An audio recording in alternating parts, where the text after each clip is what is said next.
This is episode 13 of the Investors Podcast. Broadcasting from Bel Air, Maryland, this is the Investors Podcast. They'll read the books and summarize the lessons. They'll test the waters and tell you when it's cold. They'll give you actionable investing strategies. Your host, Preston Pish and Stig Broderson. All right. Good morning, everybody. This is Preston Pish, and I'm accompanied by my co-host, Stig Broderson. And we have brought Hari Ramachandra back on the show because we are talking about something very interesting today, Google. For everybody out there, I'm sure they've used Google with their search results, but picking apart and understanding what it is that makes Google tick is something that very few people understand. So today in our show, we're going to be talking about a book that all three of us have read. And the name of the book is In the Plex. This is a best-selling book, and this is by Stephen Levy. And the subtitle of the book is that it talks about what Google thinks, works, and shapes our lives. And so that's what we're going to be discussing today as we kind of go through the essence of this book. So for today's show, we are going to break this down into two different segments. The first segment, we're going to discuss the book, and we're going to be really discussing what it is that makes Google tick. At the end of the show, we'll move into the second segment, and we're going to be talking about our thoughts on why or why not we would own stock in Google. So we'll go around the horn and get everybody's opinion. So let's go ahead and kick this off. We'll start off with the very first point when this book opens up. And I found it just absolutely fascinating the way that this book starts, because the author talks about what it is that Sergey Brin and Larry Page, who are the two founders of Google, what their overall mission and goal is for Google. And that mission is that they want Google to be the brain of the world. And I think for a lot of people, they hear that and they're like, okay, so what in the world does that mean? And it means exactly what I said, is they are trying to take Google to be the hub or the brain of every thought that's ever been captured in the world, that's been captured on the internet. And harnessing that and providing that to people. So if you ever have any question whatsoever, that question can be immediately answered with your smartphone or your computer by just typing in whatever your question is. That's their goal. They want there to be no boundaries between language. So if you type something in and you want to know what that means in Korean or Russian or any language, you will get the answer no matter what. So that's a pretty lofty goal. That's something that I think a lot of people might think, wow, I didn't really necessarily realize that that's what they were trying to do with their little one-page entry point for the search where you just type one thing in and it pops up. But that's really what they're trying to do, is they're trying to harness every thought that's ever been captured in the world and making that accessible. So let's talk about how computers work and how Google works in general. So whenever you think about data, and that's what this is, it's stored data, you've got to realize that every piece of information, when you type something down on your keyboard and you save that information on, let's just say, a Word document, that is a file, and that file sits on your computer. And so what the World Wide Web does is it links all these different computers together so that I can have access to maybe say something that Stig wrote over in Denmark. Or let's say Hari wrote something over in San Francisco and captured that on a Word document. Through the internet, I'm able to link to that file. And what a lot of people don't realize is that the internet works a lot like our mail system, our old-fashioned type up a letter, put it in the mailbox, and send it off. So let's say that Hari types up a Word document and he stores it on his computer in San Francisco, and I want to have access to that file through Dropbox, or he puts it on a web page or a web server or whatever, and I want to access that. So whenever he saves that document, it's saved on his computer at a particular IP address. And I'm sure a lot of people have heard IP address before. Okay, and what an IP address is it's no different than your physical address. So I have an address if somebody wants to send me a piece of mail or a box through the post office. And so that IP address is exactly like that mailing address. And so if I want to go get this file off of Hari's computer, if I know his IP address, I could access that particular file by going to his computer. And that's how all this is linked together.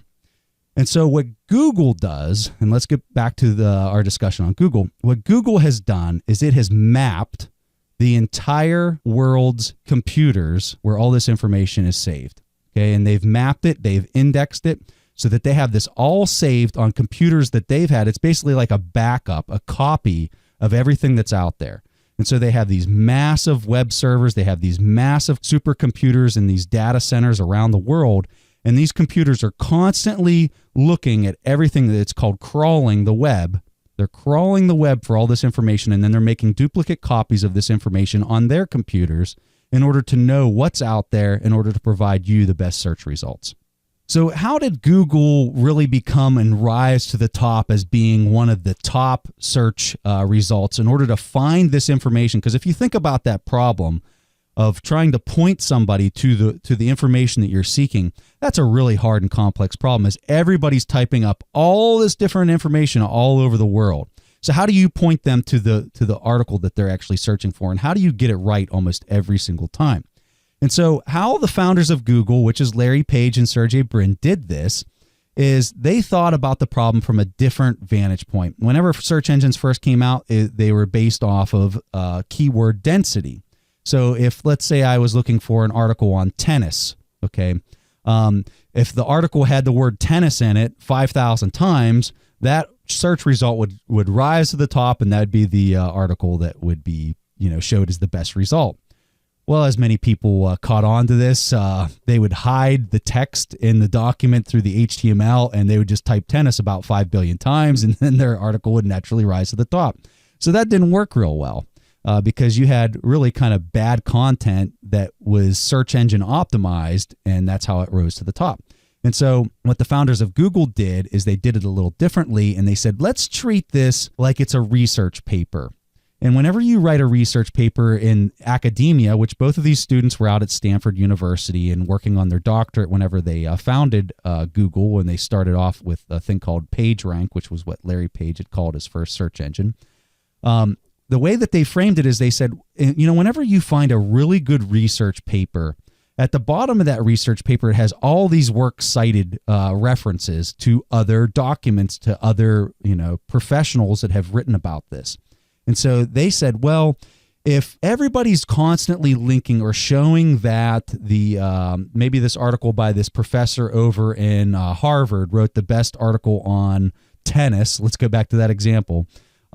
If everybody's referencing this one document, that document that's being referenced is probably the best result and shows the most authority. And so they took this idea of referencing at the bottom of the page to a different level, and they started treating that as the link to the other person's content is a clue as to what is the most important piece of information to be found. So Stig, go ahead, and I see you have a comment that you wanted to add. Yeah, so what's really important to understand is that Google wants to do its best to mimic the behavior of a real-life person. And clearly the problem is, if you want to map the whole world, you can't have a person or hundreds of thousands of people doing that. That's simply impossible. So what they're doing is that they are adapting the algorithm to act the most like a human being. And one way to do that, as Preston is saying, is looking at how many people are referencing, what we also call backlinking. So how many people are backlinking and saying that this page is relevant or this site is relevant for what you are searching for. Fantastic point on how their algorithm works there, Stig. So just a little background. So whenever Larry Page and Sergey Brin founded the company at Stanford, they were just starting off, and it was really a research project that they were doing. And so they were using the servers and the computers at Stanford whenever they were doing it, and they started getting so much traffic coming to their site because their results were populating such good quality results that the servers there at Stanford started getting overused. They started buying more computers, and it just kind of evolved into this massive monster of computing power. And I think that at that point, it says in the book that they kind of realized that they had something fairly huge, and so they ventured off. Hari, do you know how much didn't Stanford get some of the equity of Google whenever they decided to move outside of the campus of Stanford and found their own business? I can't remember in the book, but I thought I remember hearing like 10% or something like that. You're right, Preston, around that number. In fact, Stanford has a very good incubator program.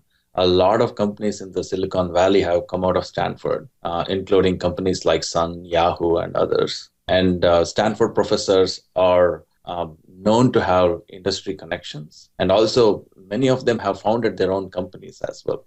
Yeah. Well, even the book, the Peter Thiel book that we did, the 0 to 1, he was giving the lecture at Stanford. That's where the book all came from. So, yeah, it definitely seems like there's a lot of Stanford alumni out in the Silicon Valley. So, all right. So let me continue. So when we're talking about Google, a lot of people have the question, how in the world do they make any kind of money? You know, when you show up on their homepage, you see that it's just one input. There's no advertisements. There's no nothing. And for a lot of people, they're like, how is that $1 billion company? How are they making billions of dollars? And so they have a couple different engines that produce their revenue. So I'm going to talk about the first one that was in the book, and that is Adwords. So the way Adwords work is, let's say that you have a business and you sell tennis rackets. I'm on a tennis kick today, so that's why I keep referencing tennis. So let's say you own a business and you want to sell tennis rackets. What you could do is you could open an account with Adwords, which is owned by Google, and you could say anybody who searches for buy tennis racket, or you list all these different keywords and you list them into your account. And you say, I'm willing to pay $1 for every person that clicks on my advertisement if Google places it wherever Google places it. And so you're bidding. So this isn't just like you have this one agreement with Google. There's other people that are bidding for those same keywords that are wanting to own the search result, which will populate as an advertisement after you initiate your search. It'll populate there in the first position, or it could populate on page 5, depending on where you're willing to pay and where the bids fall. But it's one big giant auction, and you're competing with other people that are wanting that same keyword. And so every time that somebody clicks on that link, or it depends on if you're running advertisements per 1,000 or million or whatever, then those are the two different options. You can pay by click, or you can pay per 1,000 advertisements. But every time that somebody clicks on that, Google makes money, and the person who conducted the advertisement gets their benefit is that you drove somebody to your website. So Adwords was a major shift in search because as this started to develop, there was a lot of people that had concern over, well, is Google just providing me the search result based off of who's paying me the most money, or are they actually giving me the results that are showing me the best web page to land on? And so there was a lot of discussion in the book about that, and it obviously raises some concern over the conflict of interest that you might see by running something like that. So, Hari, I saw you had a point that you wanted to add here. You brought up a good point, Piston. In fact, if you are wondering how Google makes money, you are not alone. You're in good company. In fact, in the book, the author talks about a point in the early days of Google when the founders, Larry and Sergey Brin, were not really interested in starting their own company and rather wanted to sell it off and they approached many companies. In fact, most of them rejected their offer. And in the book, he talks about how the CEO of Excite, George Bell, rejected their offer to sell their technology, the search engine, for $700,000 because he didn't know how they would make money. He thought it's a clever project by 2 Stanford grads. Yeah. Yeah, I thought that was hilarious at the beginning when they were talking in the book. They were talking about how they came up with this search engine, but everyone was like, I don't understand how you're ever going to make any kind of money on this. And now you look at their revenues and they're making $60 billion in revenue a year, whatever it is. It's just quite funny. So that was AdWords. So you're basically advertising off of keywords that you would want for your business to drive traffic to your site. Now, this is where I think Google really had some genius in how they were going to raise money. So let's say that you own a website. So Stig and I, we have a website. Hari, you have a website, and you want to run an advertisement on your website for maybe somebody else's business. Well, that's a lot of coordination for you. You know, if you had to first establish the coordination with the company that you would run the advertisement on, you have to get their permission. You got to, set up the code in order to lead them to their site. You have to. It's really, the code is quite complex because that person has to know that they actually came from your site. So there has to be code associated with that.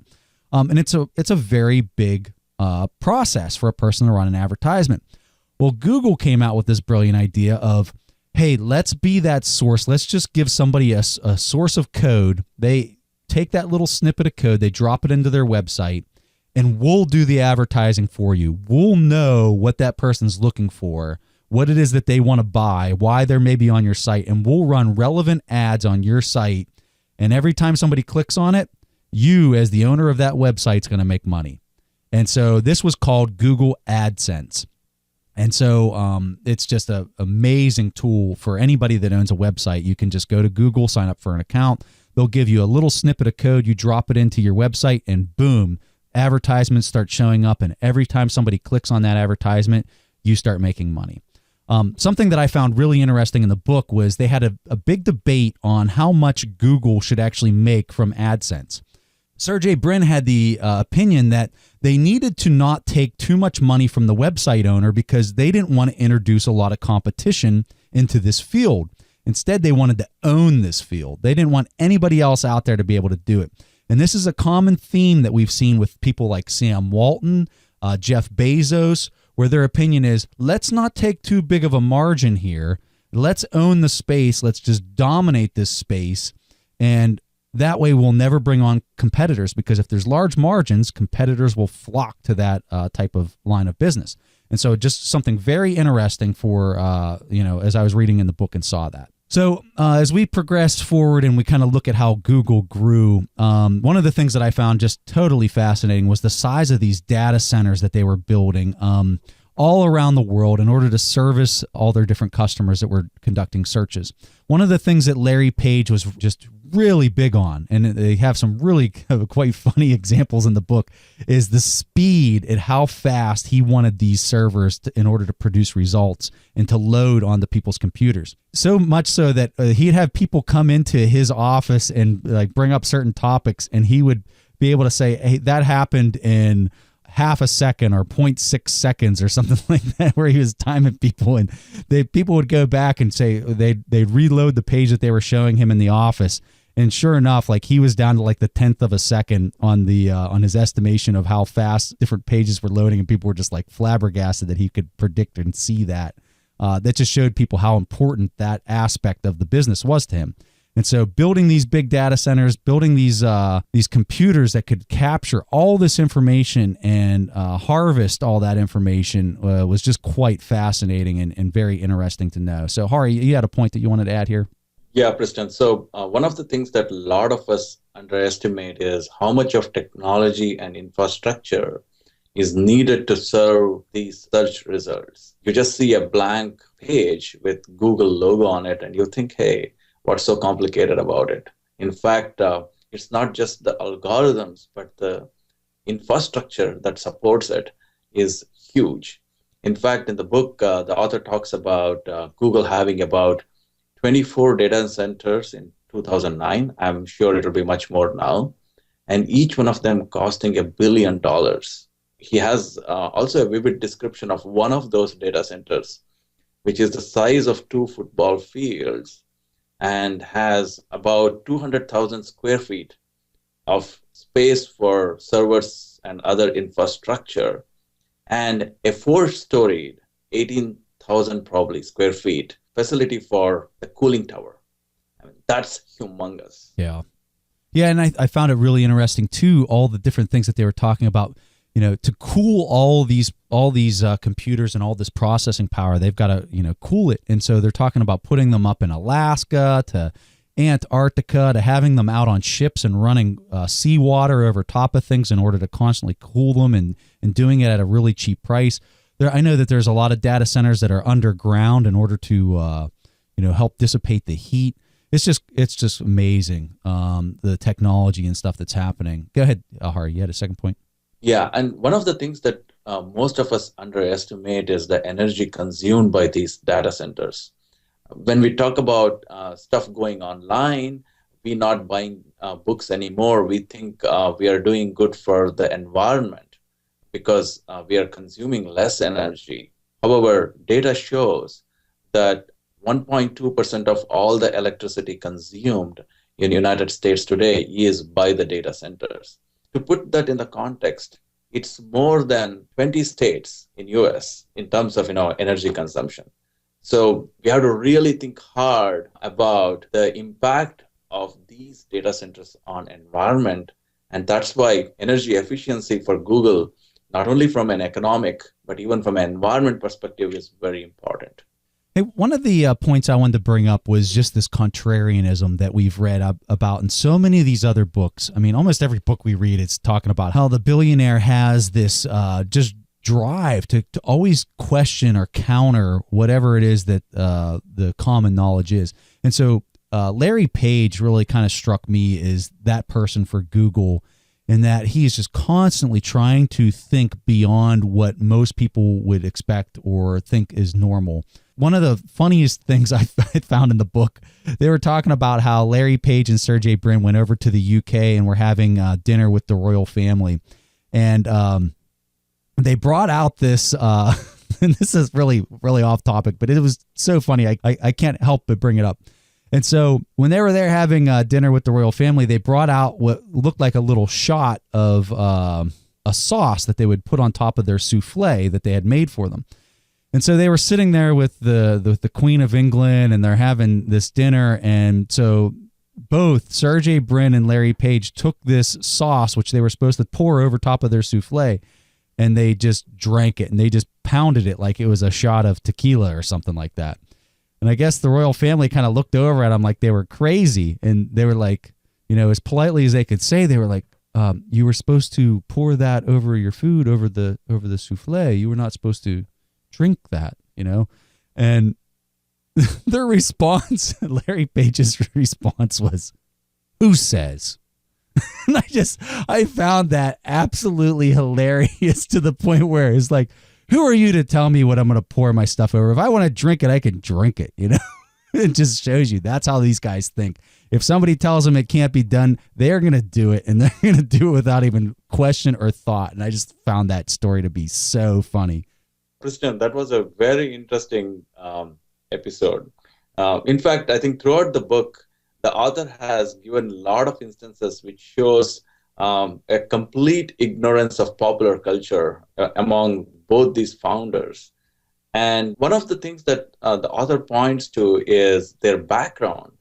And he talks about the Montessori education and how that has shaped the thinking of these two founders, both Larry Page and Sergey Brin. And it's interesting because my son is now in a Montessori, and I'm getting to know firsthand the philosophy behind the Montessori system and how they encourage children to think for themselves. That's a fantastic point. I think a lot of people might not even realize what that is. And so in our show notes, we'll have a good write-up of what Hari's referring to, and something else that Sergey had gone through with his education as a young kid. And just so everyone knows, Sergey Brin was 19 years old when he was at Stanford working on his doctorate when he founded Google. So just to kind of give you an idea of what we're dealing with here as far as intellect with some of these people. Go ahead, Stig, you had something you wanted to say? Yeah, there was just another funny story, just to say something about the character. Because he was asked by his dad, like, shouldn't you take any advanced courses, to improve your knowledge? And he was like, yeah, I'm considering advanced swimming. The end. That father-son relationship. It's prevalent in every person's family. All right, so let me just conclude this first segment. So the last thing that I wanted to talk about is just the analytics. So Google's at the point where they have all of this information. They've basically mapped the brain of the world, if you want to refer to it as that. And whenever you do something like that, you see the traffic patterns, you see where people are going, you know how long they sit on a site, you know how often they go to a site, you know exactly what they're searching for, to the point where you go onto Google today and you start typing something, you might only have 3 letters typed into the search box, and it already knows what you're looking for. And so that's advantageous for a business because they can identify the next YouTube because they can see the traffic patterns. They can identify the next Google Earth because they can see the traffic patterns. And so whenever you're in that position of really knowing and having just information is what it is, just the flow of information, you are you're in a completely different realm than any other business out there. And so if they're able to continue to manage this and to continue to grow this business and manage their finances, because that's where they could potentially get themselves in trouble if their margins ever started to dissipate. But as long as they continue to track that flow of information in the analytics, I find them to be a very dangerous business moving forward. And I mean dangerous in a good way. in their ability to grow and just be one of those top tier businesses for decades to come. I was really impressed by how data-driven Google is. And clearly no one's probably surprised when I say it's data-driven. But after reading this book, I'm just so impressed how they use it. So for instance, when talking about analytics, one of the founders said, the more people know, the more people will buy. That was one of his key arguments to actually establishing Google Analytics. And Google also internally, they use this data to so many things. At one point in time in the book, it says that we don't have to argue. No one has to argue at our meetings. We just need to look at the data. And I thought that was just a good analogy to see the business model that Google has put together. Oh, yeah. I think for marketing departments around the world, it's flipped everything upside down because marketing used to just be so qualitative. Well, I think that this advertisement's going to do well, and there was really no way to track the progress of how that actually worked. But with Google Analytics and Adwords and Adsense and all these other things that they got, it's pretty obvious what the truth is and how something actually works. So let's quickly talk about the Google culture. And I want to bring Hari into the mix because I know Hari works right in that area when he's there at LinkedIn. They're building surround the Googleplex, if you will. And he's had lunch over there, eating in some of their buildings. And just so everyone knows, Google is really well known for how they treat their employees. Unlike Amazon with the Jeff Bezos model, which they don't really treat their employees all that well, Google's at the exact opposite. So let me just give you an example. So Google will do their employees' laundry for them.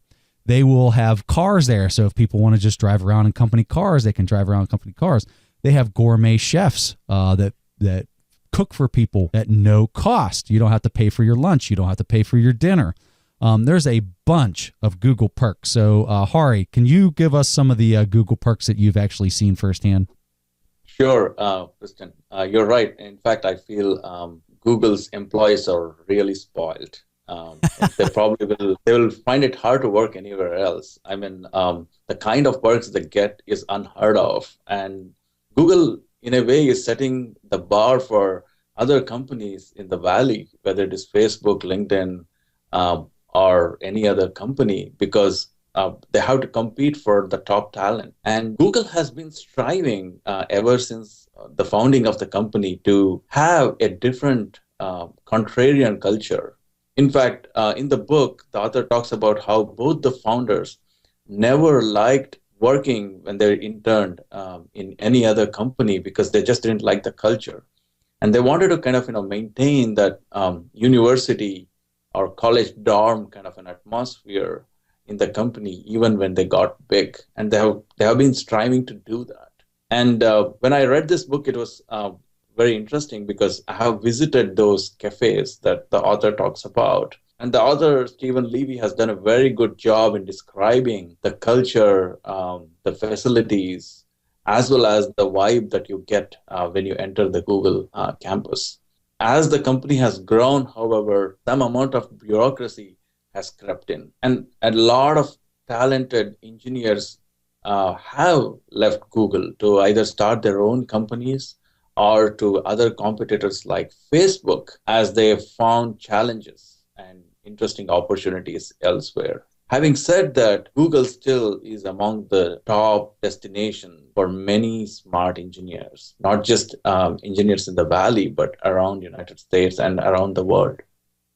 So, this is where I think we can transition into the second segment really well, because as we talk about all these perks and all these cultural things that Google has for their employees, you really have to ask yourself, is that adding real value whenever you're looking at the company? And I think one of the things that immediately strikes me is this culture, and whether this culture is even sustainable.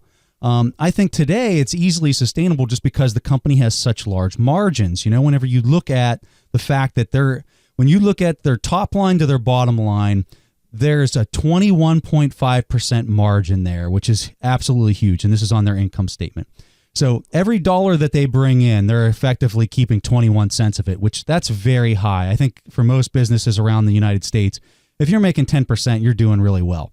So for them to be bringing in over 20% is a very high margin, and that's how they can get away with sustaining this type of culture. But my concern would be as they move 5-10 years into the future, as maybe more competition comes into this marketplace, how are they going to sustain that competitive advantage, and how are they going to keep those margins in place in order to pay for the $70 million worth of perks that they give their employees every single year? So that's a concern that I have if I was going to own this company moving forward. The one thing that I will tell you that I do like is the brand.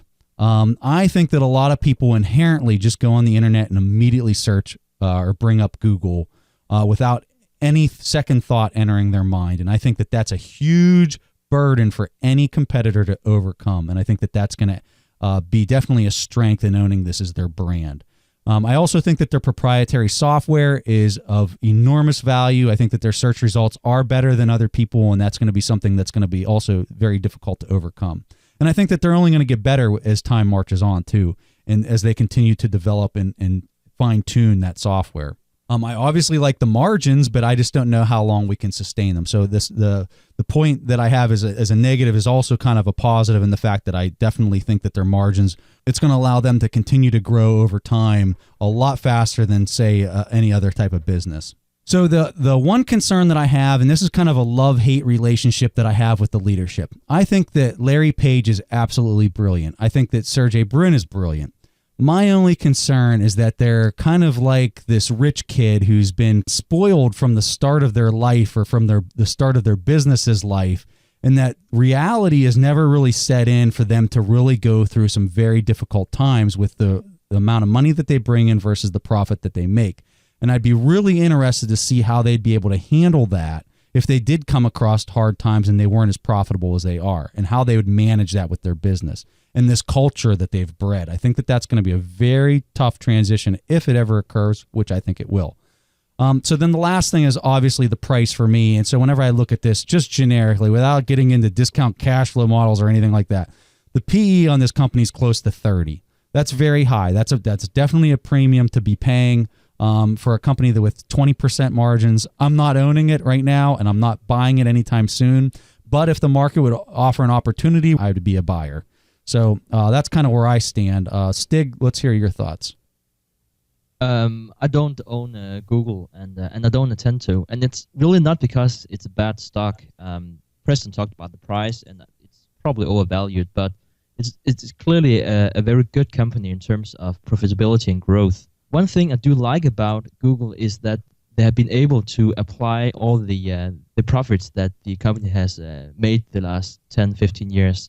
And they have been able to do that while sustaining their margins.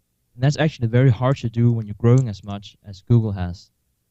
If you take a closer look at the financial statements for Google, you also start to see that the company is slowing down.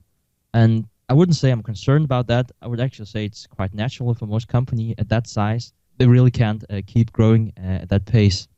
Again, if you compare it to a company like Amazon, which we discussed a few episodes ago, they actually have less revenue than Amazon has, but again, they are making very decent margins. So it's just to give you something to compare with in terms of size. I think that Google has a very wide moat, especially if you compare it to other companies in the sector. I think it's very hard with all the intangible assets to go in and start making Adwords or start making search. That requires such heavy capital expenditures that it's very, very hard to enter. With that said, when you think about how Google started, and then there's a lot in the book, there's a lot of comparison to Microsoft. I'm sure you would have said the same thing to Google like 15 or 20 years ago. How can you ever compete with Microsoft? You don't have the same amount of cash that they're having. You don't have the same engineers. How is that possible? And I think that Preston had a good point before. If things start to turn sour, how will they respond to that?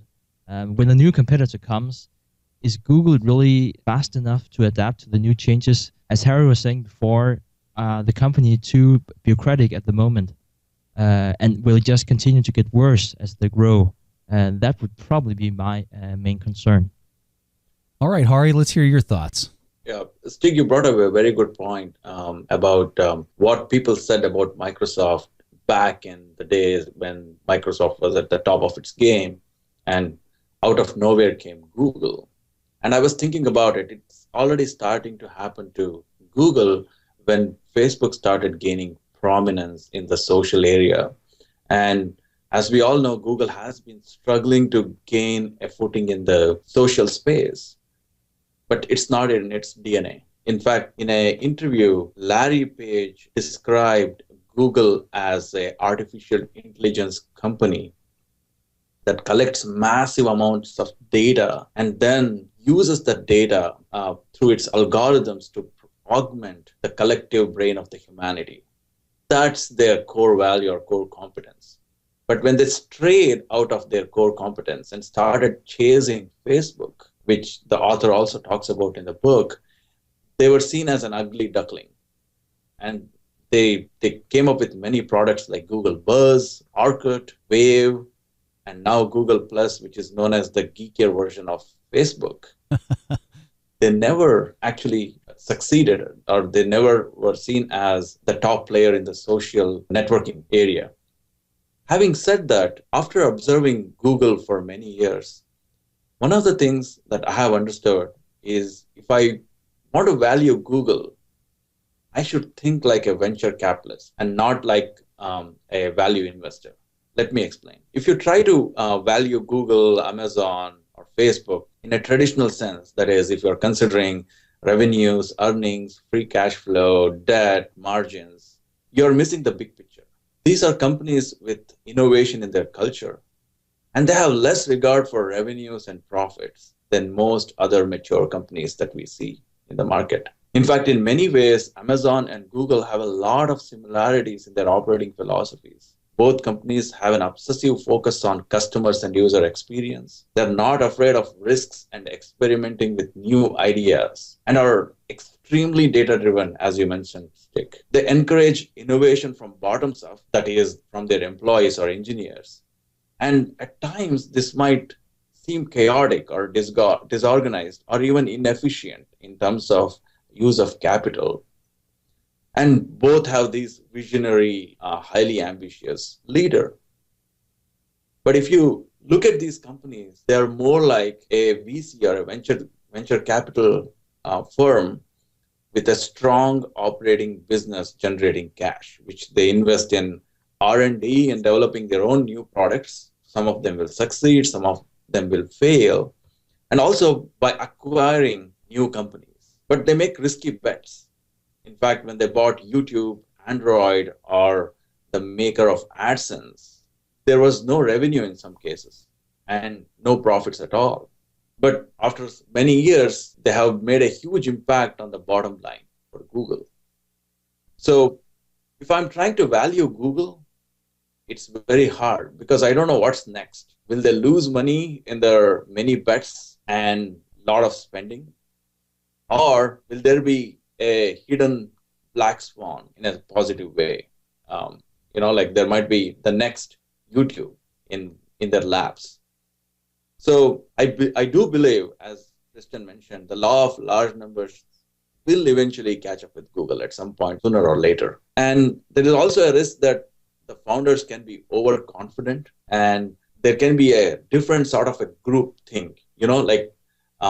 Being contrarian is a group think at Google, and the author has captured that very well. If you talk about profits, if you talk about earnings, you are kind of kicked out of the room.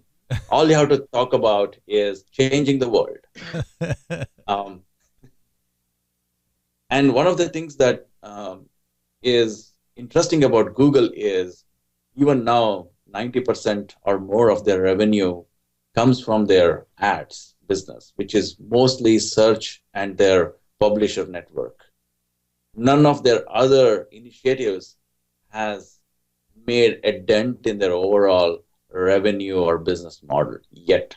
So what I would like to say is if you're valuing Google, you have to think like Peter Thiel. And more importantly for me, I have to know whether it is in the circle of my competence. Can I really understand how Google works, how it innovates, and what are the probabilities? If I don't, I would stay away. And in fact, I'm going to stay away from Google for now, though I admire that company. Wow, I was totally thinking that you were going to say that you own some. Okay, go ahead, Stig. Yeah, because I think the way to look at Google, especially if you're pessimistic or if it's outside of your circle of competence, which in my belief, the only one I know that would be within their circle of competence in this matter would probably be Hari. but Google is definitely outside my circle of competences. And again, the way to look at that might be to look at Microsoft like 15 years ago, because everybody was looking at Microsoft and saying it's impossible to compete with Microsoft because they have the one and only operating system that everyone uses, and they have Microsoft Office. So how can we ever compete with that? And what Google did was they were just looking, at the business completely different. So they started to think about web applications. And if you look something at Google Chrome today, you almost have an operating system within your browser. So there was just a totally different way of competing with Microsoft, where Microsoft couldn't keep up. And then Harry, you said something about social media, where Google Plus is really, you said it was like the geeky little brother or something to Facebook, but it's definitely not working as good as Facebook or LinkedIn or some of those companies. And the thing is that, yes, it might be true that no one is able to compete with Google ever in terms of search and AdWords, but no one knows if that is where the war is to be fought in 10 or 15 years. In 10 years, we will probably use something different than social media, at least in another form. And there's a good chance that Google won't be there to pick it up. They got lucky, or they were good at picking YouTube up. They didn't pick up Facebook or LinkedIn. Who's to know when the next wave is coming, if they can make money in that business? This was really fun, guys. This is awesome. I definitely think very highly of Google. I think the business is just an amazing business to kind of look at, and it's definitely different than almost everything else out there. I'm very curious to see the direction that it goes in the future. I'm also very interested to see how IBM competes with Google as they go into these big data analytics moving forward. IBM is a company that I have money in, and I'm assuming that Stig and Hari are the same, correct? Yeah, Hari's saying yes. Stig, how about you? Do you have anything in No. Stig does not have anything in IBM. But so it's kind of interested. I'm very interested to see how kind of things progress as we move forward. The book by Stephen Levy was fantastic. A very good book. Not as business oriented as the Everything Store that we read about Jeff Bezos. But if you're really kind of trying to understand how Google works, maybe you have an online business or something like that, I think it'd be a very useful tool for you to kind of do more research on. So we highly recommend the book. We have our show notes as usual. If you want to get the show notes, make sure that you sign up for those show notes on our mailing list, which is on our website. And before we sign off, we're going to go ahead and play our question from Derek Randell. He recorded his question on asktheinvestors.com. And if you want to get your question played, make sure you go there and record your question for us. Hi, Preston and Stig. How are you? This is Derek from Moncton, New Brunswick, Canada. Thank you so much for all your work on the Investors Podcast as well as your Buffett Books website. I've been learning a ton, so thank you very much. My question is in relation to opportunity cost. In episode 9, you reviewed the book by Charles Koch and introduced the term opportunity cost. My question is, how do you actually calculate the opportunity cost between two stocks when future returns are unknown? Anyway, thank you very much, and I hope you can answer this question. So, Derek, this is one of my favorite topics, is opportunity cost. And one of the things that we did on the Buffett's Books website is we built a sell calculator for whenever you want to sell stocks. We could actually call that an opportunity cost calculator if we wanted to do that as well. So we'll have a link to that in our show notes to take you to the Buffett's Books sell calculator, which I should probably rename that, and I think I will after I'm done recording this, to sell/opportunity cost calculator. But what you're able to do with that is you're coming up with an estimate of what the cash flows might look like for any particular stock. So let's say that we have stock A and we think that the cash flows might be $100 over the next 10 years. And then we have another stock, which we'll call stock B, and let's say that we think that the cash flows might be $200 over the next 10 years. Okay. And what we do is we discount both of those cash flows back to today's present value, and we come up with what we think the market price should be. Then we compare and we look at what the market price actually is, and then that'll give you a return. So let's say with stock A, we thought the return might be 10%, and with stock B, it might be 12% based off of the actual price that it's trading for. And so whenever you're looking at that difference or that delta between the two, it's a 2% difference. So what you have to ask yourself is, if you own stock A or you already own stock B, what is it going to cost after you pay capital gains to get out of that particular pick and move it into the other pick? And that's opportunity cost at its best.